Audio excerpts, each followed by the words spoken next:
Alright, so here's a quick video for all you guys, girls that bug me all the time about my equipment, about my weapons, and I don't know how many times I've told people I'm just not into guns. I'm not a gun guy. The weapons to me are almost like a crescent wrench for a mechanic. I just need one, I grab one, and I use it, and if it's broken I replace it. But one of my go-to guns when I use up north on my big game hunts, this one's still filthy, I just got back, haven't cleaned it yet. And I'm getting ready to pack to go out solo, remote British Columbia, leaving in a few days. But anyways, so here's to answer your guys' questions. This right here is a 300 Winchester short magnum. It's made by the Montana Rifle Company. It has, a Macmillan stock. It's stainless. The guy that had it previous to me put some kind of weird coating on it. Used to have a small Leopold scope on it, which kept ringing me in the face nonstop. But it's a deadly accurate gun. I had a guy from Whistler Shooting who donated this Bushnell 4500 Elite scope. It's got 6 reticles in it, or 5. And it's a very, very accurate gun. I shoot 180 grain bullets out of it, Barnes X bullets, I think. Obviously, I'm not the gun guy. I can't rattle off all the numbers and all the ballistics. How fast does it shoot? I don't know. I don't really care. All I know is it's deadly accurate. I've pounded wolves with this thing. If you're familiar with Carpenter Lake, British Columbia, I've shot wolves from shore to shoreline on it, and it was 650 yards. But that's one of my go-to guns, my favorite gun. It's an ultra-light mountain rifle. It's great for backpacking and sheep, mountain species, big hikes. And once I come home here to southern BC, sometimes I'll take this rifle out, but not too often. And I have another rifle at home, a Remington 700 in 243. And I use that. It's very lightweight. It's almost like carrying a pellet gun, which I love, especially after you've gone guiding or hunting for a few months straight with all your heavy stuff. It's just nice to go deer hunting and have a tiny little light weapon for me, and a light backpack. And I also have a 300 Ultra Mag Remington 700, and I bought that specifically for guiding and guiding grizzly bears. It's a bit of a cannon. And I haven't actually used that for much. I shot a deer hunting one time or twice, and I shot some deer with it. But it's basically that's what I use for backcap guiding and grizzly bears. I've used it for hunting a few times for moose and stuff. I've shot everything with it, but it's a heavy gun. And I shoot left-handed. I'm right-handed, but I shoot left because I'm left-eye dominant. And what else? My bow, again, this is a PSE X-Force, the first one that came out when they first came out with them. Is given to me as a tip. From a PSE rep, TV guy, Rocky Drake. I guess people look at it and say, wow, you got an older bow, eh? And to me, this is a newer bow still, because I was left eye dominant. The bow that I started shooting was a right-handed bow when I was a little kid.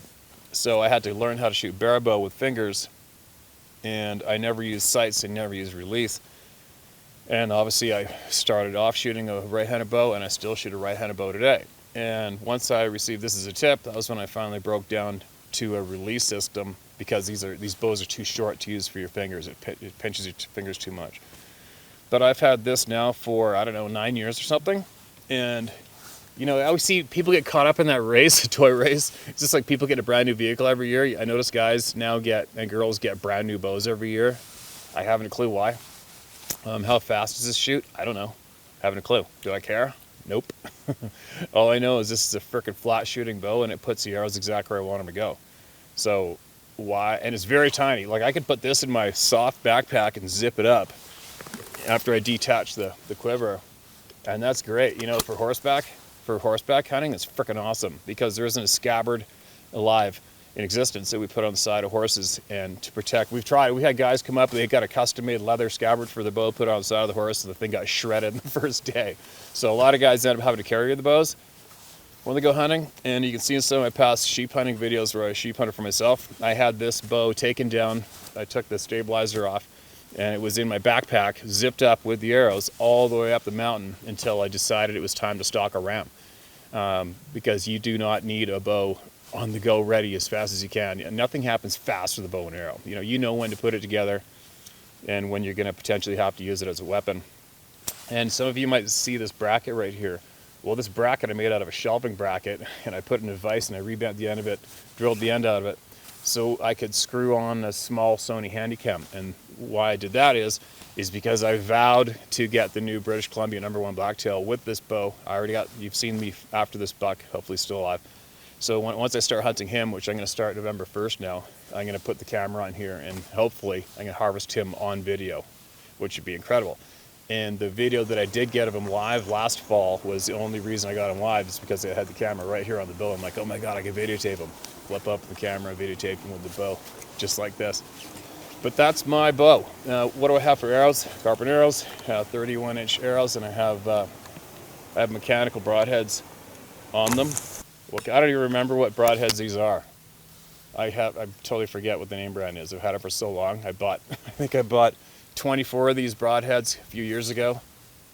I think it's 1.25 inch, 1.5 inch cutting diameter. Doesn't really matter, you know, when it comes down to bow hunting, which I have done all my life. I think the first animal I ever harvested was by myself. I was 12 or 13 with a bow and arrow, and I shot a 5x5 blacktail, an old bear razorhead. And I think I shot a dozen deer with a bow before I ever harvested anything with a rifle, because I couldn't hunt with a firearm by myself, and nobody in my family was into hunting. So I had to start off with a bow and arrow, and I can safely tell you, I've harvested basically everything with a bow and arrow since. And I can safely tell you, it doesn't really matter the broadhead, it's placement. You can put a sharpened anything through the lungs of anything and it's gonna die, okay? So I'm not here to push broadheads, just make sure they're razor sharp. That's key. And that is my bow setup. And then it's funny, a lot of people ask me what my knives are, which knives I have, and what knives do you use. And I'm not really, you know, I don't really, it's not that big of a topic for me, but check this out. I don't know if you can see it. It's probably 1/4 inch, maybe 3/8. Now it's about 1/4 inch thin pocket knife. I think that is 3.5 inches, maybe 4 inches. Look at this blade. That's it. This is my go-to knife. I've had this knife for like 20 years. I would go into severe depression if I ever lost it. It was given to me by renowned surgeon, Dr. Ken Tuttle in Oregon. Look him up, avid outdoorsman. I'll throw a picture here of him if I can. He's a great guy. Got him for moose and sheep years ago. I think it's like 20 years ago. I'll never forget it, because he wanted to get the moose done out of the way pretty quick, and he told me this. He says, "You give me a good bull moose, I'm going to give you this knife. It's a pocket knife." And, you know, I'm like, woohoo, happy days, right? Big deal. And he was a good, funny guy. We chuck shit at each other. But up until I received this knife from him, I'd always have 2 or 3 knives in my backpack, and I get a moose down or an elk, you know how heavy the hide is, and I'd have to sharpen my 2 knives, you know, 2 or 3 times each by the time I was done breaking down that animal. And he told me, he says, I won't have to touch the blade on this probably for the whole fall. It'll burn through all the game animals for the rest of the fall. And I'm like, yeah, right.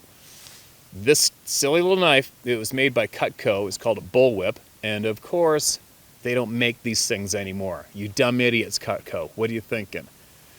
And this knife burned through, I broke down 3 bull moose and a bull elk with this thing.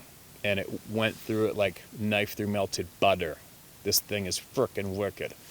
So this is my #1 knife right here. That's all I need. And my other blades that I use Scalpel blades like everybody else. And there are numerous Scalpel blade handle holders made by numerous people in any outdoor store now you can go get. I'm not here to pump out a certain brand of Scalpel blade holder, okay? Because you can go to any, you know, model shop, hobby shop, and get a regular scalpel handle. You can get one of the folding Scalpel handles that are really getting marketed for the outdoors at any store. It doesn't matter. What matters is the Scalpel blade, and this is the secret I'm going to tell you about those. So when you get those packages of Scalpel blades from Cabela's, or any of the big box outdoor store, they're dog shit. You throw them away. It's cheap Chinese shit. And I learned that because I would go to the veterinarian clinic a friend of mine owns here near home, and I just buy a box of 50 or 100 off of him for next to nothing, and that is the quality steel that you're after. You get your blades from the hospital supplies, you get your blades from a veterinarian. The dog shit that Cabela's and all those other stores are selling is cheap dog shit Chinese shit, and avoid those at all costs. And they'll even have those blades will be named after the brand name of the collapsible, popular folding handles for Scalpel blades. They'll be named, those cheap blades that get bulk from China will be named after those products, so you think it's the ones to get. Oh yeah, I gotta get these ones, but trust me, they're dog shit. You get your Scalpel blades from hospital supplies or veterinarian clinics, okay? And that's all I have. This knife and Scalpel blades. That's it. I can break down any game animal in British Columbia with this and those, from caping to quartering, removing the moose skull from the neck, everything, cutting them in half, cutting the spine in half. It's all easy. And so actually, you can see us doing it with sheep and moose and deer in the Blacktail Hunter app, and as well in the Big Game Hunting app and the Moose Hunter app available on iTunes, Google Play. Check it out. It was all done in the field on video. In those videos, so you can see exactly what I'm talking about. But, so there you go. That is a video to answer you guys and all you people who love your firearms and are right into it. It's cool to teach your own. I'm just not. But that is my list of goodies that I use for hunting and breaking down my game. Hope that helps. Hopefully, I don't know how it'll help. the most of the help I have is hunting knowledge, so you can get the things that you can use all this stuff on. But there you go. So good luck out there, and make sure you check out the hunting apps if you're not familiar with how all this stuff works together in one big package, and how to break down a moose with a 3-inch blade.